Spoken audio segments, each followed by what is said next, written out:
Bonjour à toutes et à tous. Aujourd'hui, on va parler de thermorégulation par temps froid. Ce qui concerne la thermorégulation par temps chaud, vous allez retrouver dans le descriptif de la vidéo un article qui a déjà été publié, donc je ne reviendrai pas sur ce sujet. Par contre, la thermorégulation par temps froid, on va voir comment s'habiller, quelles sont les bonnes astuces. Ensuite, comment réagir dès le moment où vous commencez à avoir froid. Pareil, les bons trucs et astuces pour se réchauffer efficacement sur le terrain. Allez, c'est parti.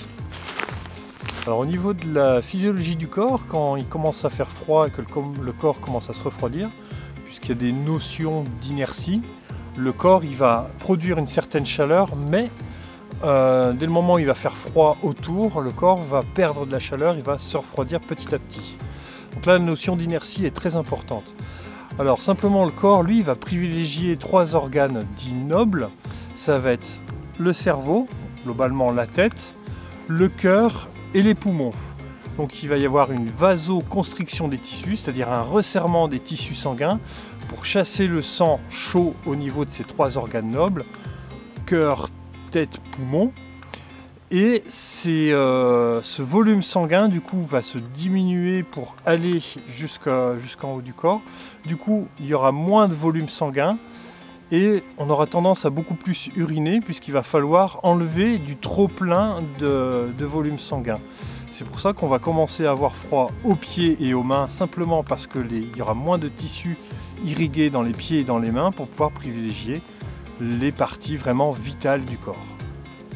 Alors concrètement, ce qui est important, c'est de privilégier les vêtements chauds au niveau de la tête, du cou, puisqu'il y a des artères qui passent, qui vont être très fragiles, parce qu'il y aura peu de gras, il y aura peu de chair autour de ces endroits-là. Donc un bon tour de cou, un bon bonnet, voire une cagoule. Et puis ensuite le haut du corps, un bon vêtement bien chaud pour protéger et garder la chaleur au niveau des poumons. Alors, quel type de vêtements? Des vêtements en synthétique, donc type tour de cou, cagoule.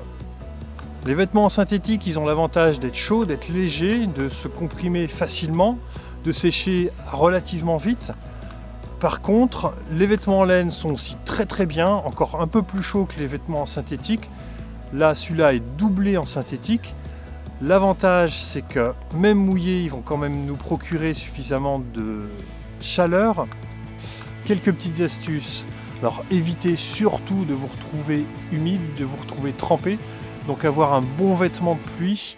Et si la pluie est un peu trop forte ou s'il neige, pensez à monter un abri. Même si c'est pour 2 heures, le temps de manger, le temps que la tempête, s'il y a une tempête, s'il y a une grosse averse, se calme, vous allez gagner quelques calories si vous êtes moins trempé. Si vous êtes le plus sec possible, c'est l'une de vos meilleures assurances.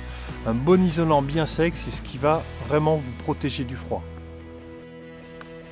Alors dernier petit conseil, alors s'il neige, bien sûr, enlevez régulièrement la neige sur vos vêtements. Ayez des vêtements où la neige ne s'accroche pas, où il n'y a pas de poche apparente, pas de couture importante apparente, là où la neige pourrait rester bloquée. Donc prenez une petite brosse, ou simplement avec les mains ou un petit rameau de conifère, régulièrement enlevez la neige sur vos vêtements pour éviter qu'elle fonde. Dès le moment où elle fond, elle va mouiller vos vêtements et ça va être un facteur très important de transfert de calories. Il faut savoir que dès le moment où la peau humaine est trempée, il va y avoir un échange de calories environ 20 fois plus important que si la peau est sèche. Donc un point vraiment important, restez le plus sec possible. Enfin, quelques derniers petits points. Donc vous avez vu qu'il faut privilégier bien la tête, le cou, la nuque, le haut du corps. Et si vous avez froid aux pieds et aux mains, prévoyez simplement petites semelles en feutre et des bons gants. On aura le même système avec une maison. Lorsque vous chauffez une maison à fond, vous avez un bon isolant, mais que vous laissez une porte ou une fenêtre ouverte, vous allez faire rentrer de l'air froid. En tout cas, l'air chaud va partir. Il va y avoir un pont thermique, un échange thermique très important.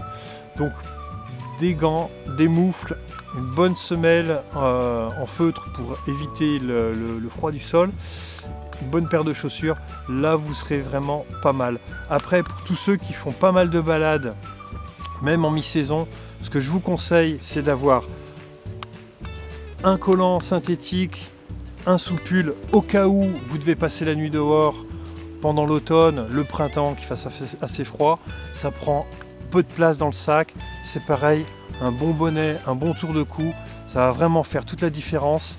Et les deux prennent très peu de place au niveau du sac à dos. Alors, en période hivernale, il n'y a pas que le Yeti qui est un danger, même si lui, il fait froid dans le dos. Il y a le vent. Alors si vous conjuguez le vent et l'humidité, donc des vêtements humides, vous allez avoir extrêmement froid. Donc comme je vous le disais tout à l'heure, protégez-vous de l'humidité, protégez-vous du vent, ayez des bons vêtements, ce sera votre première protection.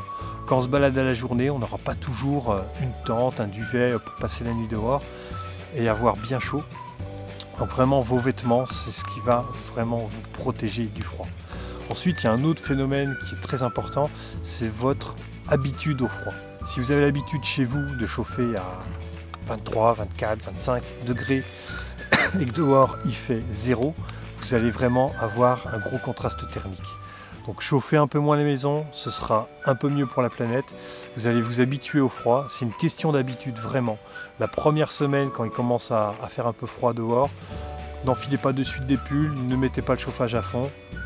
Vous allez vous habituer au froid et ça va vraiment être quelque chose de très efficace quand vous sortez dehors et qu'il fait très froid, et surtout si vous devez passer un long moment dehors.